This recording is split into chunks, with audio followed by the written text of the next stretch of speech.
اور رٹ قائم کی تھی پاکستان کی، یہ آپریشن کہاں سے ہوتے رہے؟ اور میں مراد سعید صاحب کو کہتا ہوں کہ وہ جو زرداری صاحب کے دور میں Iran Pakistan gas pipeline کا جو منصوبہ ہوا تھا اس کو آگے کیوں نہیں لے کے جا رہا؟ کیا وہ ایسے ہی کاغذوں میں معاہدہ ہوا تھا اور فری آف کاسٹ معاہدے ہوئے تھے؟ اور یہ 10 سال پاکستان کس طرح چل رہا تھا؟ اگر یہ سارے پیسے دونوں پارٹیوں نے کھا لیے تھے تو پاکستان کس طرح چل رہا ہے؟ مراد سعید صاحب یہ بھی بتا دیں کہ پاکستان کے اندر صوبائی حکومتوں نے ریکارڈ قرضہ لیا ہے لاسٹ 5 سال میں، جس میں پی ٹی آئی کی حکومت ہے کے پی کے اندر. وہ پیسہ کہاں گیا؟ آپ کے پاس 3 چیزیں ہیں بتانے کے پی کے اندر جب پی ٹی آئی کی لاسٹ 5 سال کی گورنمنٹ ہے، وہ 3 مشہور پروجیکٹ ہیں ان کے. ایک تو احتساب کا عمل انہوں نے شروع کرنا تھا جو نہیں ہوا، اور انہوں نے بی آئی ٹی کا منصوبہ شروع کیا جو آج بھی نیب کو پکار رہا ہے مگر نیب وہاں پر نہیں جا رہی ہے، اور بلین ٹری منصوبہ جس کا ریکارڈ غائب کرنے کے لیے جنگلات میں تیزی سے آگ لگ رہی ہے. 15 دن سے یہ نوٹ کرنے والی بات ہے مگر کوئی نوٹ نہیں کرتا. اس میں میرا کیا قصور؟ مراد سعید صاحب وہ بھی جواب دے دیں کہ کے پی کے نے جو ریکارڈ قرضے لیے کہاں پہ خرچ ہوئے، اور ابھی جو 9 ماہ کے اندر قرضے لیے آپ نے جو پیسے لیے دوست ممالک سے وہ کہاں خرچ ہو رہا ہے؟ نہ صرف پاکستان تحریک انصافیوں کے اپوزیشن کے تو یہی موقف ہے نا کہ 10 ماہ کا بھی حساب کتاب ہونا چاہیے، صوبائی حکومتوں کا بھی حساب کتاب ہونا چاہیے.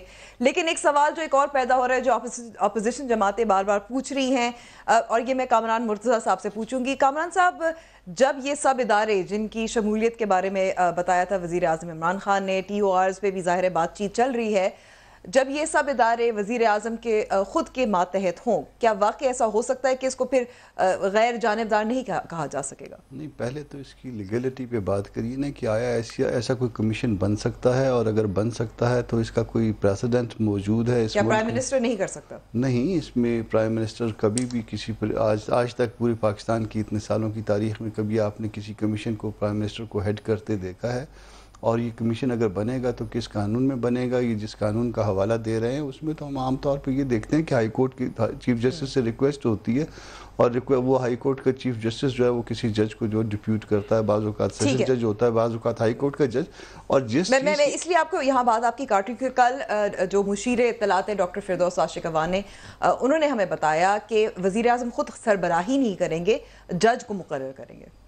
یہ تو وزیر اعظم کی پھر اب تقریر سے انہوں نے اس کے پرپوزے نکالنے شروع کر دیے. جو میں نے سنا تھا اس اسپیچ کو، جو سب نے سنا تھا، اس نے کہا تھا، جو سب نے سنا تھا، انہوں نے کہا کہ میرے نیچے.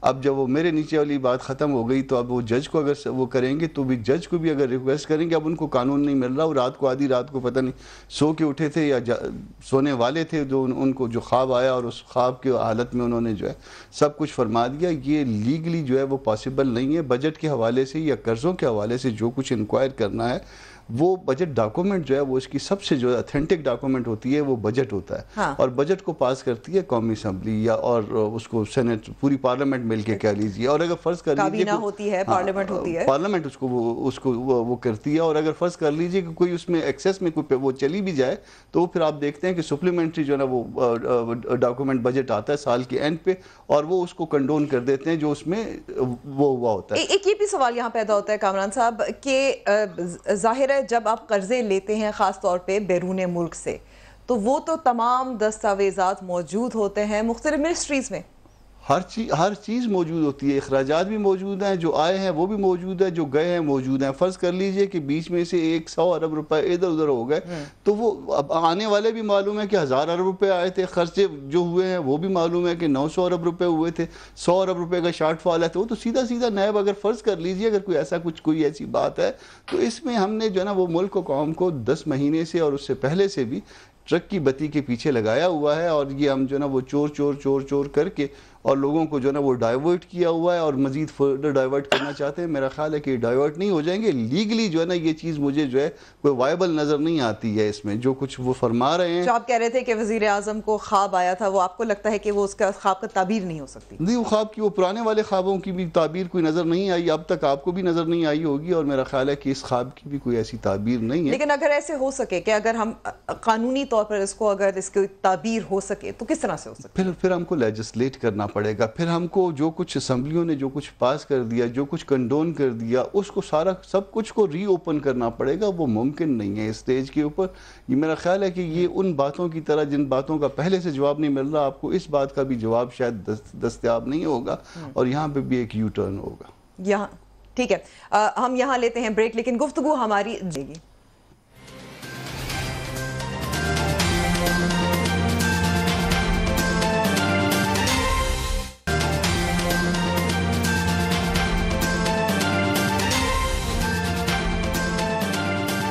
پروگرام میں ایک بار پھر خوش آمدید. اب ہمارے ساتھ موجود ہیں شاندانہ گلزار صاحبہ، پاکستان تحریک انصاف کی پارلیمانی سیکرٹری برائے کامرس. بہت بہت شکریہ وقت دینے کا شاندانہ صاحبہ. شاندانہ صاحبہ، بریک سے پہلے جب ہم کمیشن کی بات کر رہے تھے تو ظاہر ہے اپوزیشن کا ایک موقف ہوتا ہے، لیکن یہاں کامران صاحب کا کہنا ہے کہ یہ اس میں قانون میں تو گنجائش ہی نہیں ہے ایسی کوئی کمیشن کی. اچھا جی، شکریہ، السلام علیکم، تھینک یو. دیکھیے جی، جو فائنل TORs ہیں اور یہ جو کمیشن کے اناؤنسمنٹ ہے وہ اسی ہفتے میں ہو جائے گی. میں تھوڑا سا پڑھ کے آپ کو سنا دوں کہ اس کا ہے کیا. The federal government will constitute this commission under the Commission of Inquiry Act 2017. تو لیگل تو یہاں سے پروویژن آ گئی. ٹھیک ہے، کامران صاحب جواب مل گیا آپ کو. TORs جو PM نے بتایا تھا اس کو تھوڑا وضاحت کر کے بتا دوں کہ ایک آفیسر FIA سے، SECP سے، auditor general office, IB ISI اور ادرس. ٹھیک ہے، کیونکہ یہ ایشو ہی ایسا ہے، رائٹ. اب یہ نیب کیوں نہیں کر سکتا؟ ایک سوال یہ بھی ہم سے پوچھا گیا، کیونکہ یہ NAB is a separate kind of authority, it's separate kind of agency. یہ کوئی جس طرح اس کو کہا جا رہا ہے نا کہ it's a sort of a witch hunt, not at آل.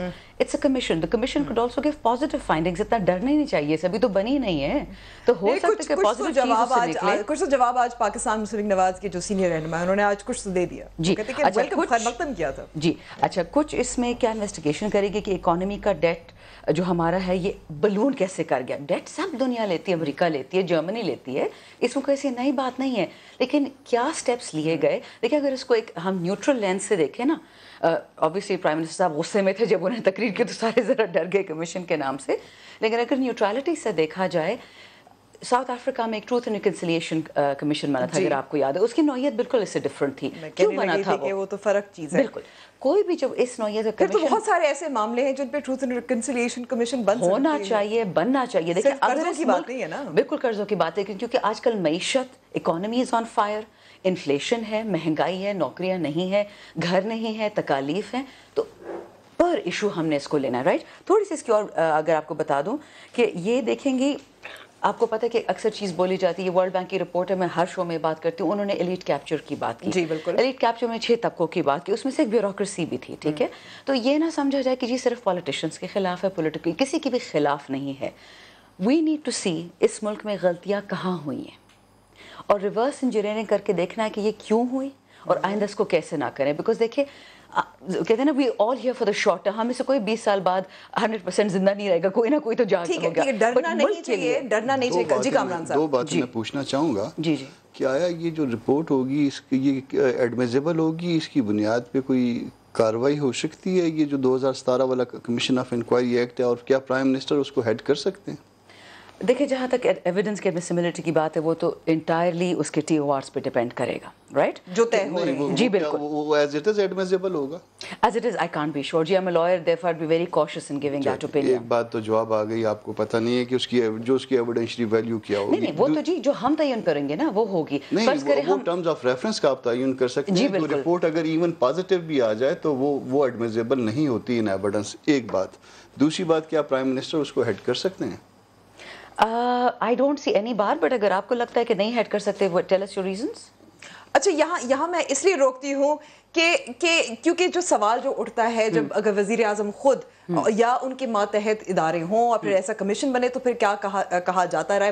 سنیے جی. ہم کمیشن نہیں چاہتے. کمیشن صرف ایک شرط پہ بنے کہ نواز شریف پہلے ریزائن کریں، کیونکہ اگر کمیشن بنتی ہے اور نواز شریف ریزائن نہیں کرتے تو وہی ایجنسیز ان کے نیچے ہیں، وہی نیب ان کے نیچے ہے، FBR ان کے نیچے ہے، وہی FIA ان کے نیچے ہے.